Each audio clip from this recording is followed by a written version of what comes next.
Hi guys, welcome back to another video. So today I just want to talk about CANBUS systems. So controller area networks are normally used for inverter systems, BMS communication between the battery BMS and then obviously the inverter. You'd use a CAN communication protocol. So what CAN is a 3.6 volt high and normally a 1.2 to 1.5 volt low. It's basically just pulsating, and you don't need a main computer for CAN. You can just decode CAN. So it's all a bus, and what a bus system means is all on a common line.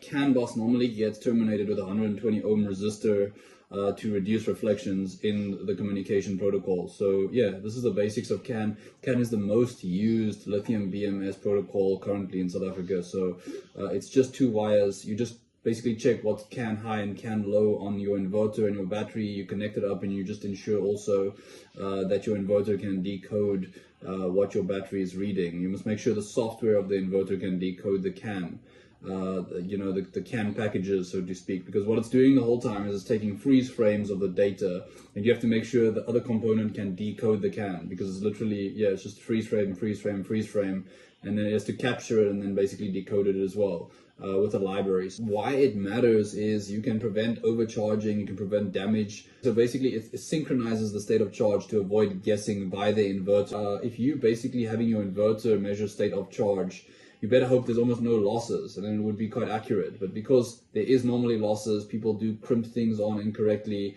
your state of charge might be reading incorrectly. That's why it's so important to understand BMS, understand CAN comms, and obviously do it correctly.